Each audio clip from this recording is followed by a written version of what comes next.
Welcome back to Analytical Media. We are a consortium, a group of therapists, college professors, and well-published, peer-reviewed authors. Today we will continue our look at targeted individuals, the victims of gang stalking. So let's go to another real-life case. This is a letter written to a research group.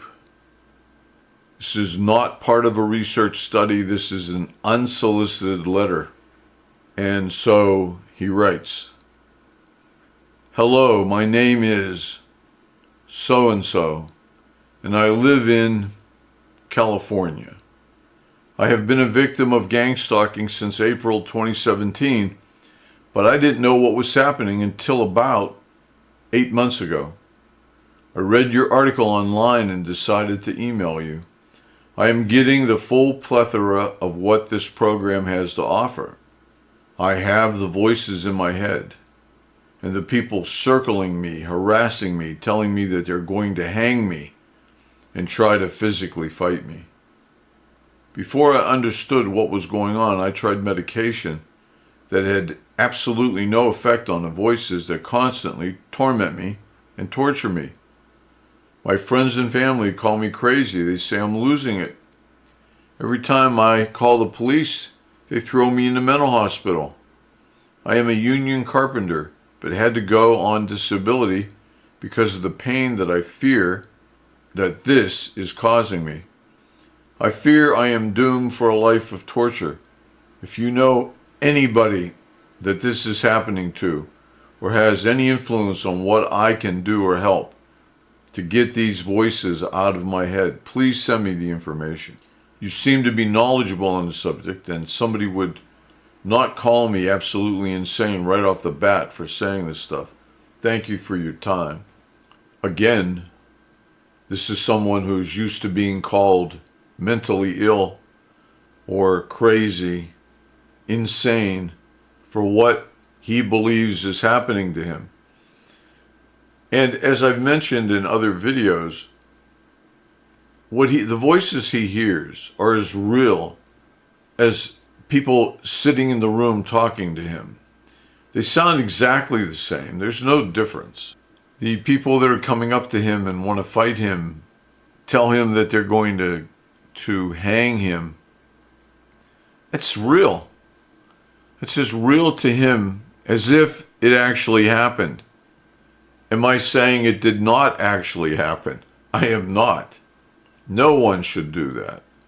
When you're dealing with human life, the integrity of happiness, the value of a living, sentient being, you cannot assume. You cannot say, well, most of these people are crazy, so he's crazy too. Well, you've now devalued his total existence. To do that is morally wrong. To call him crazy, mentally ill, is morally wrong. It's immoral. However, that does not mean that you need to agree with him that what he is experiencing is real. What he is experiencing may be a delusion, a series of hallucinations that tie in directly to a delusion. And he's reaching out for help. These people are not passive victims. They're reaching out. They're sending letters to people on the internet. They're looking for anyone who might help, anyone who shows some expertise or some understanding. And if you get nothing else from this series of videos, I hope you will recognize the need to treat these people fairly, without bias. We have a bias if we think that the traffic light up ahead, 2 blocks ahead, that once you leave this traffic light, the one you're currently at, by the time you get to the next traffic light, it is almost always, it is generally, most often, it is also green by the time you get there. However, that is a bias. You have prejudiced yourself. You have concluded that, well, that light's green. The coming light will be green because it's supposed to be green. It usually is green. It's always been green. However, it would be a terrible mistake to approach that traffic light and assume it's green. You need to look to see if that traffic light is yellow or red. It could cost you your life if you're wrong. So you can't assume. Just because it usually is, it doesn't mean it will be. Certainly there will be times when it won't be. When someone approaches you claiming that they're the victim of gang stalking, you may recognize that most people who claim this are delusional, but you cannot conclude that he is or she is or they are delusional. You can say no more than, if they bring you evidence, then you might conclude that they are not delusional. If they don't have evidence, you might conclude that it may or may not be real. They may or may not be delusional. But you cannot conclude, without evidence to the contrary, that they are delusional. Moving on to the next case. My name is TT, so-and-so, and I am a longtime resident of Washington. I am a graduate of McAllister College and also have an MFA from American University here in D.C. I have never been an employee of the federal government, but I have worked as a contractor to the federal government in various capacities and industries, as detailed in my attached professional resume. I have been self-employed as an art and antiques dealer since 2011. I'm writing to start a dialogue with you regarding the phenomenon of targeted individuals. I've attached a summary of my experience as a TI, documenting how my constitutional and human rights have been violated for the past 20 years, probably by people within and with whom I have ties to the U.S. intelligence and defense community, for no reason other than a possible personal vendetta against me. I was having an affair with the married daughter of a CIA official at the time that this campaign of veiled harassment, surveillance, intimidation, etc. began in 1999. However, I'm not accusing those individuals with carrying out this campaign against me, merely stating that it started at that time. I want you to know that I'm not and have never been a conspiracy theorist. In fact, I'm more inclined to be a skeptic about most things until they are proven to be true. Unfortunately, this phenomenon has proven true to me through my experiences. Proving it to others, such as yourself, is quite a different story. Having lived in Washington, D.C. for nearly 3 decades, I've had plenty of exposure to the federal government and its employees and know that most of them are honest, dedicated, and capable people.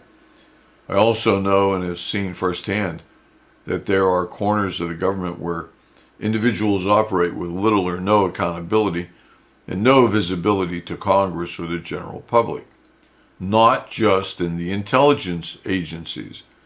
Unfortunately, there are individuals with no accountability who have taken it upon themselves to carry out their own personal agendas using government resources and/or knowledge they've gained. There are numerous instances in history where the stigma of mental illness has been used to oppress and confine individuals, so this is nothing new. A link to an example is included. There are, of course, those claiming persecution by the government who are delusional. It's clear to me now, however, after communicating with some of the people in this community, that many are not mentally ill and their experience is real. Here are a few points I'd like to make. How much experience and knowledge do you have about the history of the U.S. government's campaigns of persecution of citizens, either state-sanctioned or illicit activities conducted at a personal level by government employees. This would be a good starting point for any research. There are numerous egregious examples of both. The governments of almost every country in the world have a way of dealing with people they don't like or who are standing in the way of their agendas. To think that the U.S. is any different is naive. How much knowledge do you have about the state of U.S. classified weapons technology? The prototypes of many of the remote weapons that have been used were developed decades ago. There are patents and government documents to support this. Or aside from weaponry, just the PSYOP tactics which have been documented as being used in the past. This would also be good background. It seems like the point and the point above may be being ignored in favor of a narrow focus on the mental states of people claiming to have been targeted. The fact that victims are describing things for which there's no current overwhelming proof or decent precedent, and which you don't believe, or at least are incredulous about, doesn't necessarily mean that they are delusional. Some of the people targeted may actually have been mentally ill prior to being targeted. The theoretical strategy with that would be to target mentally ill people in order to lend disbelief and confusion and discredit the main targets who are not delusional. I don't need to tell you that repeated prolonged physical and psychological trauma, in parentheses, in this case, think of it as a custom design campaign of personal terrorism, can cause mental instability. I may have come to the same conclusion as you as an outsider interviewing people claiming to be targeted, but unfortunately, again, my experience has proven this phenomenon to be true. I'm not claiming that everything on the internet about targeted individuals is true or correct. I can only speak from my own experience. A list has been attached. For our purposes, I'd like to ask you to think about the difference between physical, tangible proof and experiential proof, and the idea that experiential proof is primarily subjective. First of all, the letter is well written, quite well written. The logic is very tight. This individual may be delusional, I say maybe, but none of that is apparent from his writing, his ability to think, his ability to organize thoughts, his ability to put them together, his ability to make a persuasive argument. It is not at all apparent. And that's something I think you, the listener, should walk away with, that delusional people are not necessarily scatterbrained, overtly obnoxious in their behavior. This person may or may not be delusional, but you would never know. You would never come to a conclusion or form an impression of mental illness from anything that this individual has written. And I've mentioned that before when we've done this type of analysis and review, but that's largely true. It is not at all untrue.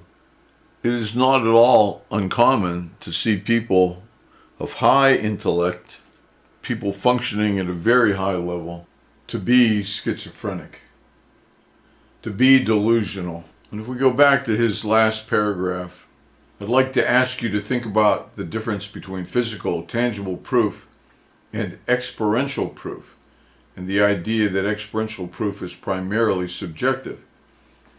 Experiential truth is always subjective. It is a major mistake to assume otherwise. Experiential proof is the subjective experience. Thus, it is subjective and is true in your mind only. There is no external validation for the experience, and primarily the proof offered by targeted individuals is experiential. They are offering what they've seen, heard, thought, experienced, felt. So experiential proof is not primarily subjective. It is only subjective. No aspect of it is more than that. You need external, objective validation. And he says, I'd like to ask you to think about the difference between physical, tangible proof and experiential proof. Physical proof is three-dimensional.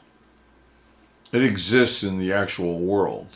Tangible proof is putting it into a category where, by definition, this proof offered is substantial enough to validate the claim. None of those things are experiential. In subjective truth, the truth exists within the individual and not external to the individual, because the truth is based on the individual and cannot be based on anything other than the individual. For instance, what flavor of ice cream do I believe is best? What do I say is the best flavor of ice cream? It could be strawberry, it could be vanilla, it could be chocolate. But I can't look outside you for that answer.